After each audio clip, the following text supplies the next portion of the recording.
Amis du jour, rebonjour. Bon attention, là je vous parle de la saison 4 de House of Cards avec spoiler.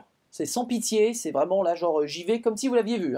Donc, vous continuez cette vidéo à vos risques et périls. Si vous l'avez vu, ou si vous n'en avez rien à cirer, ah bah écoutez, comme dirait Frank Underwood, Welcome back.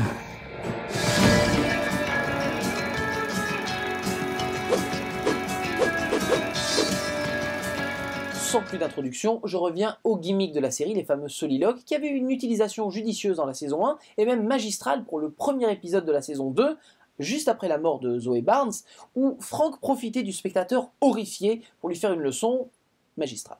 Depuis, le gimmick était presque tombé dans l'oubli, où son utilité était vraiment juste pour quelques petites punchlines à la qualité variable. Son inutilité se fait encore une fois un peu ressentir au début de cette saison 4, avant de revenir en force comme au bon vieux temps, c'est-à-dire au meilleur jour de la saison 1. Seulement cette fois-ci, l'habilité spéciale de Frank se développe. Il a d'autres super pouvoirs, on va dire, c'est-à-dire le fait de pouvoir projeter, imaginer, et donc pour nous, voir directement des personnes, ou même quasiment mettre une scène en pause pour se balader au milieu des personnages, qui continuent comme si de rien n'était alors qu'ils sont même en train de lui parler. Il est intéressant de noter que ça ne vient qu'après sa tentative d'assassinat et son coma avec hallucination. C'est un peu en gros comme s'il avait récupéré plein de points d'XP bonus. Plus fort encore, le tout dernier plan de la saison 4 tend même à aller plus loin, comme si, peut-être, Claire allait aussi pouvoir nous parler. Bon, passé tous ces louanges, l'un des problèmes majeurs de la série, il faut en parler, c'est le rythme.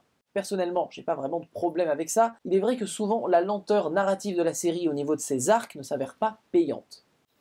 Quand je parle d'arc narratif, c'est un nombre d'épisodes variables qui racontent une seule et même histoire, début, milieu, fin. Et c'est justement sur le déroulement d'un seul et même acte que House of Cards peut être un peu lent. Par exemple, la saison 3 avait mis du temps à creuser le fossé entre Frank et Claire. Tout ça pour mettre en exergue une confrontation qui n'a même pas eu lieu. Bon oui, on a eu juste quelques coups, bien échangés, mais tout rentre dans l'ordre à mi-parcours. Comme je le disais dans la vidéo précédente, c'est un peu comme si les 4 saisons formaient 2 actes. Les 2 premières sont l'acte 1, la montée au pouvoir, et les saisons 3 et 4 représentent l'acte 2, l'assise du pouvoir. Problème de la série, mais aussi confirmation de ma théorie, certaines fins de saison semblent mal coupées. La fin de la saison 1 étant digne d'un épisode normal, et celle de la 3 aussi. Seules les saisons 2 et 4 ont une fin digne de ce nom, normale, elles concluent toutes les deux leur acte. Si la série continue sur cette lancée, il est fort à parier que les saisons 5 et 6 représenteront l'acte 3, la chute. Personnellement, j'ai même été déçu d'apprendre qu'il y avait une saison 3, tant la fin de la saison 2 était parfaite pour moi. Ça aurait été une fin de série géniale, et surtout ce qui m'inquiétait, c'est qu'est-ce qui se passe quand une série atteint le point de non-retour. Je m'explique. Imaginez une série fantastique par exemple, avec des monstres, des démons. On est d'accord que sur le papier, il y a environ 80% de chances qu'on voit au loin dans le fonctionnement de la série, par exemple, l'apocalypse, le jugement dernier final avec tous les monstres qui vont arriver. Ça arrive souvent dans les séries paranormales. Problème, quand on arrive à ce moment précis, quand on passe l'apocalypse, mais que la série marche toujours et qu'on doit faire une autre saison après, c'est généralement dur à rattraper. Beaucoup de séries s'y sont cassées les dents. Supernatural et Alias par exemple. C'est un peu comme si X-Files avait résolu son histoire de conspiration gouvernementale au bout de la saison 3. Ici, dans House of Cards, du moment que Frank Underwood devient président, on aurait pu croire la série vouée à l'échec. Et même le début de ces problèmes un peu narratifs de lenteur de la saison 3 aurait même tendance à prouver cette thèse. Bah oui, quand on a atteint le sommet de la montagne, où est-ce qu'on va ? La saison 3 a commencé en mettant nos héros face à des problèmes de politique internationale. Frank menaçant même de tuer le président Petrov, pour mettre un peu de sel, mais ça fonctionnait pas du tout. Sans un véritable objectif, les Underwood avaient un peu perdu de leur mordant. Faut dire la vérité, c'est quand Frank et Claire sont en train d'accomplir quelque chose d'impossible sous nos yeux que la série marche. C'est sa formule. Cette saison 4 est pour moi la meilleure depuis la première. Elle arrive à retrouver un peu le sel des premiers épisodes, tout en réussissant la mission ultime d'une série, nous donner envie d'en voir plus.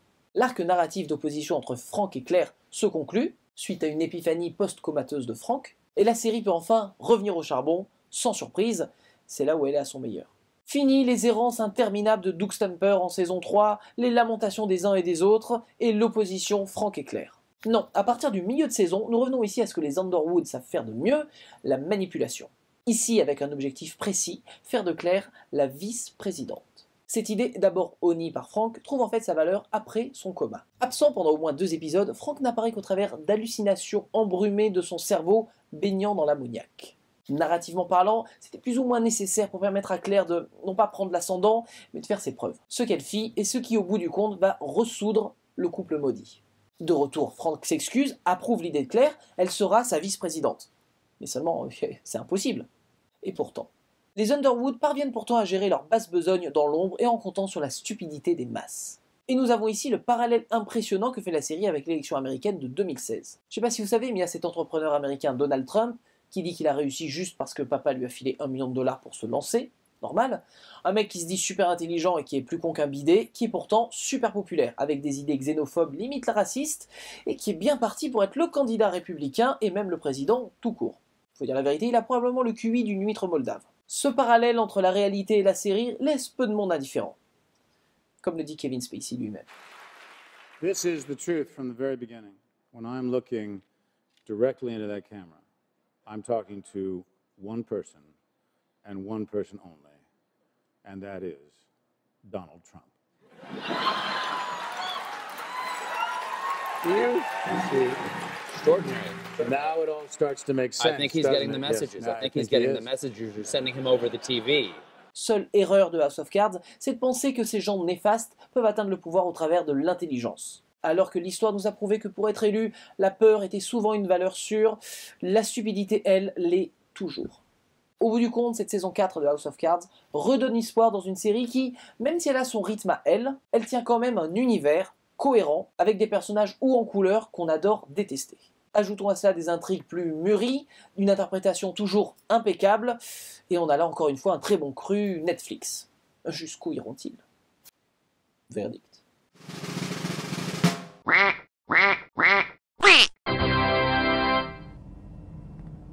Il ne me reste plus qu'à espérer que le départ de son créateur et showrunner, Beau Willimon, remplacé par ses lieutenants scénaristes, ne va pas couper l'herbe sous le pied des Underwood.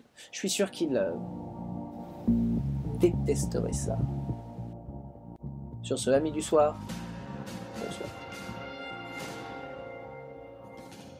Oh la vache, tout ce texte, je m'adore. Seulement cette fois-ci,